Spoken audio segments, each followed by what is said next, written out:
ये तेल मैं आपको दोबारा दिखा दूं, ये सरसों का तेल है हमारे पास, ये विटामिन ई ऑयल है, ये नीम का तेल है और ये कोकोनट ऑयल है। समझता हूँ कि हमारी इंडस्ट्री के अंदर माशाल्लाह से जानवर बहुत बहुत कीमती होते हैं, फैंसी शौक वाला माल होता है और कुछ फार्मर्स के लिए एक जानवर ही उनकी सारी ज़िंदगी का सरमाया होता है। जब वो लंपी स्किन जैसी बीमारी का शिकार होता है और उसके बाद उस बीमारी से वो ठीक होने के बाद उसके जिस्म पर दाने और निशान जो रह जाते हैं, उससे उसकी मार्केट वैल्यू डाउन होती है। उसको मजबूरन या तो उस जानवर को आधी से भी आधी कीमत पर सेल करना पड़ता है या फिर उसी जानवर पर इत्तेफाक करना पड़ता है। तो ये परेशानी का बायस बनता है जानवरों के लिए भी और किसानों के लिए भी, क्योंकि जानवर देखने में भी प्यारा और खूबसूरत वो नहीं नज़र आ रहा होता। लंपी स्किन डिजीज़ के हवाले से हमने जो कैंपेन शुरू की थी, उसमें हमने जानवरों की सारी मेडिकेशन भी हमने अल्हम्दुलिल्लाह बताई। उसके बाद मैंने बताया था कि जो लंपी स्किन डिजीज़ में जानवर आ जाता है और जब बीमारी वो ठीक हो जाती है, वो पीछे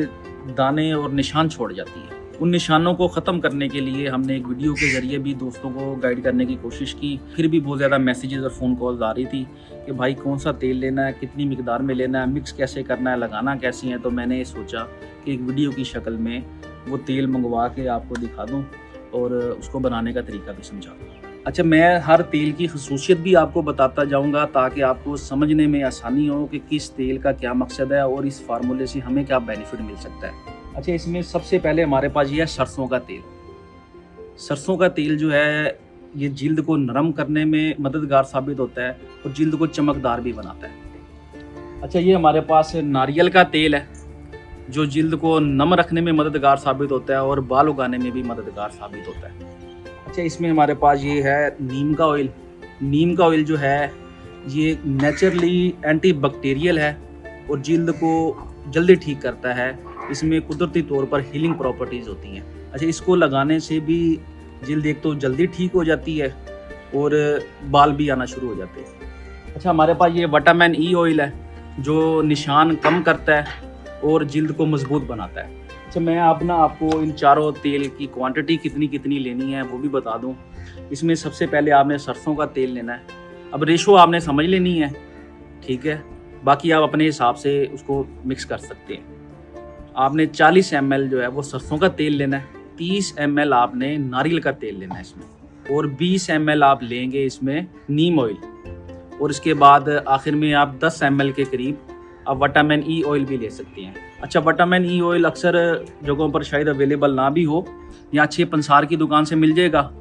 नहीं वो मिलता तो आप इंसानों वाले मेडिकल स्टोर से विटामिन ई के कैप्सूल ले सकते हैं और उसको 10 ग्राम के हिसाब से इसी फार्मूले में ऐड कर सकते हैं। एक बोतल में आपने सारे तेल डाल लेने हैं जिस क्वांटिटी से मैंने बताए हैं। उस बोतल को अच्छे तरीके से हिलाएंगे आप, उनको मिक्स कर लेंगे।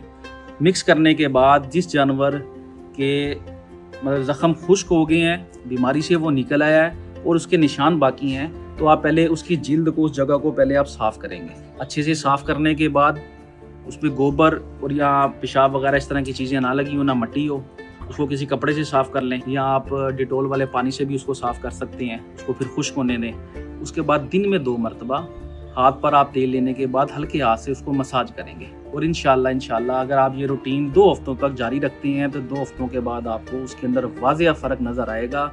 निशान इंतहाई मध्यम हो जाएंगे और नए बाल आना शुरू हो जाएंगे और इंशाल्लाह 1 महीने के अंदर अंदर उसके निशान बिल्कुल ख़त्म हो जाएंगे और प्रॉपर बाल आ जाएंगे।